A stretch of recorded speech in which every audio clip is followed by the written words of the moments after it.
سبحان الله وبحمده عدد خلقه ورضا نفسه وزنة عرشه ومداد كلماته. اللهم لا سهل إلا ما جعلته سهلا ولا تخزني يوم يبعثون يوم لا ينفع مال ولا بنون إلا من أتى الله بقلب سليم.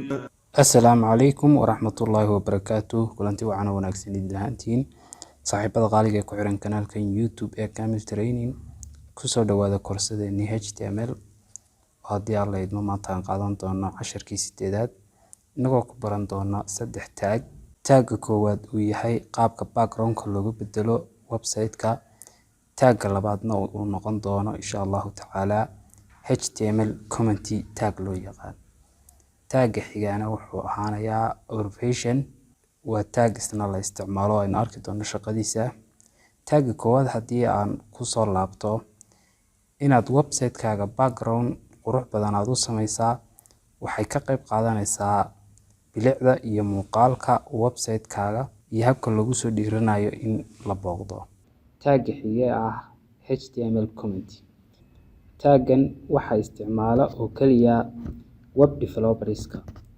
haddii marka aad adeegsato qoraalka aad ku dhex qorto taagga HTML commentiga ma ka soo muuqanayo browserka, sida oo kale cidda soo booqanaysa website-ka ama cidda macmiilka u ahna arki mayso.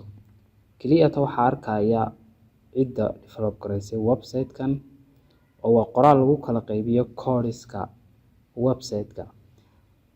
waxaa suuragal ah markaad HTML iyo CSS oo kale ku sameyso website-ka codeskiisuna way badanayaan, qaybta headerska, qaybta footerska, contactiga, containerka dhammaantood marka la isku daro codeskooda aad bay badanayaan.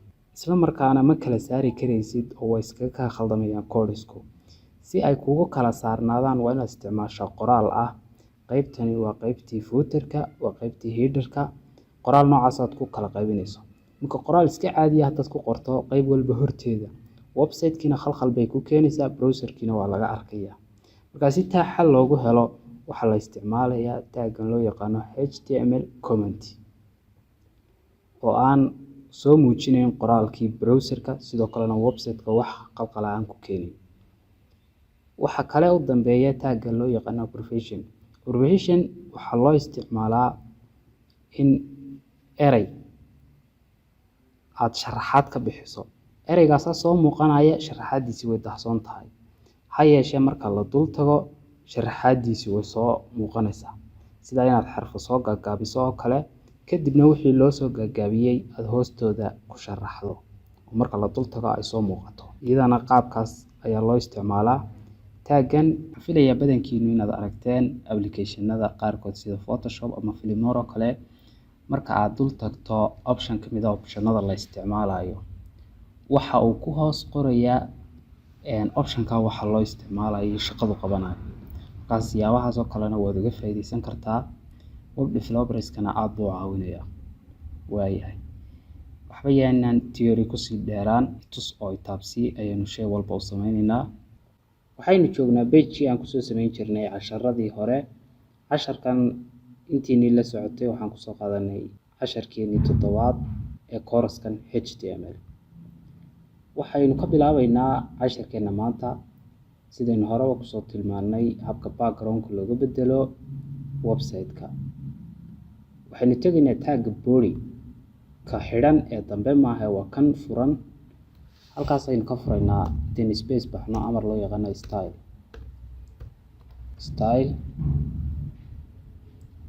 equal labada quotation. kadib waxaynu qoraynaa amar loo yaqaano background minus color. waxaan ku xigsiinaynaa 2 dhibcood. magaca midabka aynu siinayno website-ka brown. labada dhibcood ee kale ayaan kusoo xidhaynaa Ctrl S. waxaynu bal aadaynaa browser-kii. marka hore browser-ku waa kan. hadda bal markaan refresh gareynana isbedelka aan aragno waa kan. midabkaas ayuu yeelanayaa background-ku. waxaan sidoo kale bedeli karnaa qoraalka halkan ku qoran backgroundkiisa. markaa si aynu u bedelno isna waxaynu aadaynaa page-kii, qoraalkii waa kan, tagga b ayaan qoraynaa amar loo yaqaano style, waxaynu dhahaynaa equal labada quotation, intii hore baynu qoraynaa background minus color, waxaan raacinaynaa labadii dhibcood midabka la siinayo, waxaan dhahaynaa red, midab casaanaasi, control s. waa kan qoraalkeenu imika xaaladiisu, bal markaan refresh garaynana bal aan aragno isbedelka. qoraalka intan baynu backgroundkiisa bedelnay, backgroundkiisana casaan baynu kasoo dhignay, waa kaa qaatay amarkii aynu siinay qoraalkii. markaa website-ka backgroundkiisana waad bedeli kartaa adoo html isticmaalaya, waxa kaloo aad bedeli kartaa qoraalka backgroundkiisa isla adoo html isticmaalaya. tagga xigee aynu arki doonaa wuxuu noqonayaa html comment. waxaad u jeedaan inuu page-kani qoraal badani ku jiro, ha yeeshee intan oo keliya ay muuqanayso. qoraalkan waan comment gareeyey browser-kana, sidaa daraaddeed ayaan uga soo muuqanayn. bal waxaan sameynaynaa qoraalkan hadda inoo qoran aynu comment garaynaynaa. waxaan furaynaa calaamadda, waxaan ku daraynaa calaamadda loo yaqaano calaamatu cajaayib, 2 minus. hadda waad u jeedaan inuu qoraalkii isbedelay. markaa intaad rabto inuu amarku ku dhaco ayaad kasoo xidhaysaa tagga. xidhitaankiisuna waxa uu noqonayaa 2 minus iyo calaamadii bracketka u ekayd oo aad halkaa kasoo xidhaysayna. halkan uu ka xiran yahay, inta ka dhexle ayuunbaan muuqanayn, laakiin wixii kale way muuqanayaan. qoraal kale waxaa filayaa muuqan karaaba meesha kuma jiro. kaan aadna browserkii aan refresh garayno, website-kii waxbaba kuma jiraanba, waa iska browser caadiga imika. markaa wax kastoo ku dhex qoran labada tag ee midna yahay commentiga furan iyo commentiga xidhan, dhexdooda wixii amar aad gelisay iyo qoraalba ku jirayba lama arkayo, way hide garaysmayaan. amarka kale xiga haddii aynu u gudubno, waxa uu noqonayaa amar loo yaqaano APR oo ah abbreviation. in shay sidaynu horeba kusoo tilmaanay sharaxaad badan yeelan kara la muujiyo, kadibna marka la dul tago sharaxaadiisa ay muuqato. halkan hoose ayaynu imaanaynaa, waxaan furaynaa calaamaddaas, kadibna waxaan raacinaynaa APR, kadibna waa calaamadda kale aynu ku xidhaynaa tag, isla tagga laftarkiisa aynu haddana halkan kasoo xidhaynaa APR. taggiisaas ku dhamaystiray.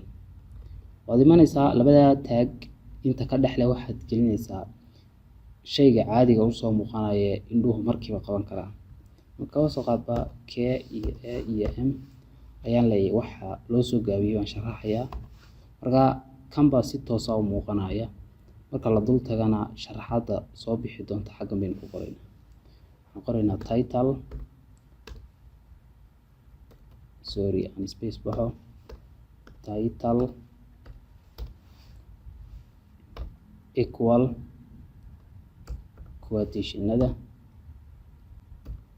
waxaan ku dhex qoraynaa wixii loo soo gaabiyey.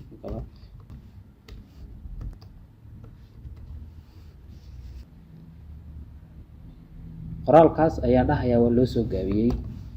aan browserkii ku laabano, refresh aan dhaha, qoraalkii wuu soo galay. KAM ayaynu soo gelinay, oo haddaynu hadda dul tagno inoo muuqanayo wixii aynu usoo gaabinay. aan dul tagno, qoraalkii sharaxaya waa ka xagga hoose kasoo muuqday. markaa ha degdegin ee waxaad isticmaashaa markaad dul tagto cabaar yareeda isagaa qoraalku soo baxaya. taaggaana markaa sidaas ayaad u isticmaali kartaa. casharkeennii 8aad oo aan ku sharaxaynay 3 taag intaas ayuu ku kooban yahay. waxaan rajeynayaa inaad soo samayn doontaan laabkiisa. markastoo aad laab samaysana oo markastoo ay wax ku bidhaamayaan, fahankaaguna uu badan doono. marka marka aad baad u salaamantihiin. Assalaamu calaykum.